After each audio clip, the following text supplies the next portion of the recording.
Това го направих снощи. Трудоемко е, понеже работя с вкоренени, а не с обикновени лозички, подложки. Всичките са с корен.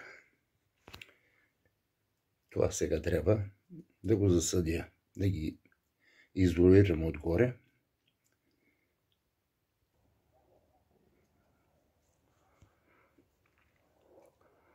Тези вече са затрапени. Направих някъде около 300 лозички.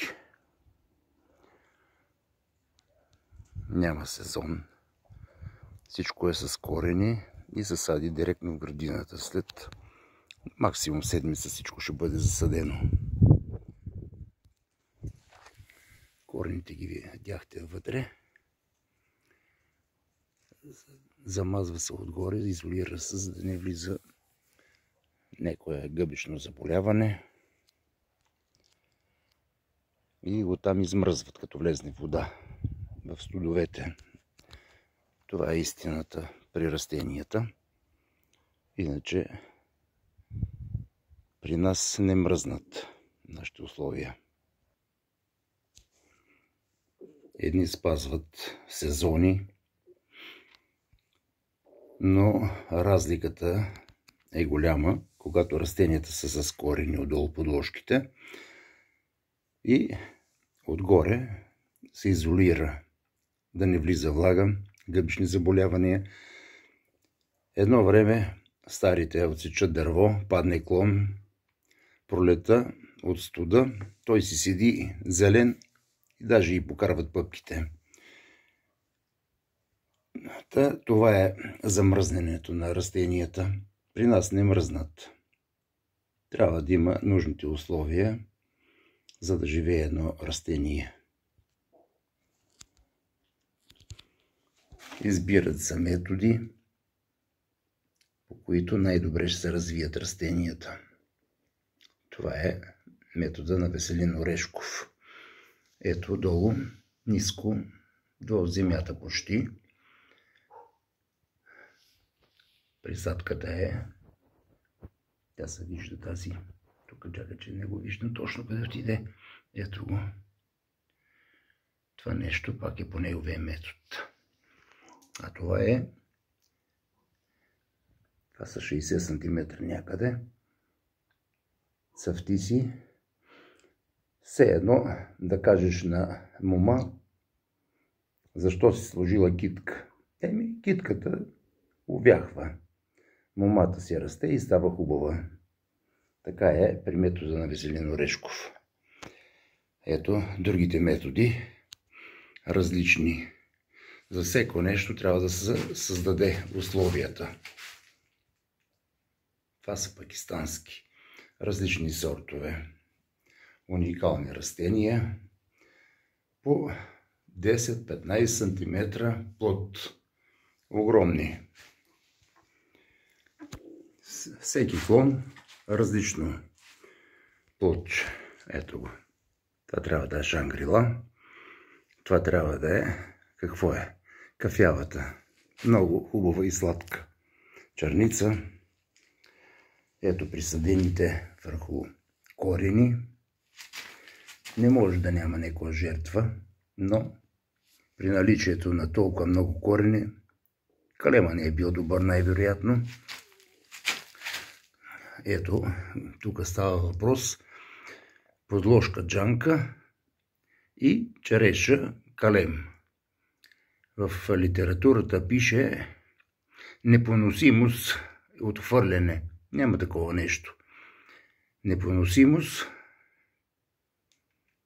и несъответствие са различни неща. Едното е хищник и жертва, другото е растеж. Както мишката и слона растат различно. Там вече е несъответствие в растежа. И това се избягва по особен начин. Ето хинапчетата растат. Всичко трябва да му се създаде нужните условия. Без създаването на условия нищо не става. Това да кажеш, че правиш присадка без нужните знания и условия да създадеш, на практика или ще убиеш растението, или ще имаш късмет. Еди мънинки, всичките раждат. Тези тук малките са рубра. В България за сега не знам някой да се е похвалял, че има такова растение. Едно момче ми даде, да е живо и здраво. Внесоха ги. Ето също всичко това нещо е на корен.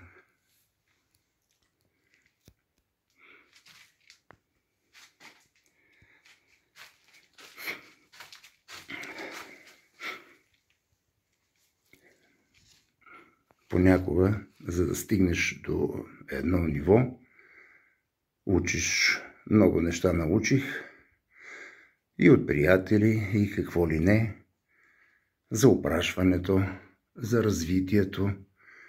Ето това е опрашено семе от мен върху друг родител. Впоследствие вече засадено. Каква красота е, това е някъде 20 см цвят.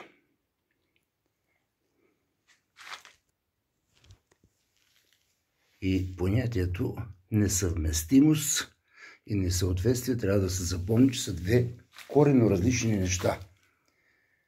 Ето какво нещо е и дърчето. Този метод на Веселин Орешков е уникален с това, че колкото махаш от стеблото на подложката, толкова поставяш и всичко расте, цъфти и се развива, става едно прекрасно дърво. Ето и шандриана също. И той се развива. А там вече са голямата радост от малката градина на едно дърво върху едно растение. Всичко е за приятели, за колекционери.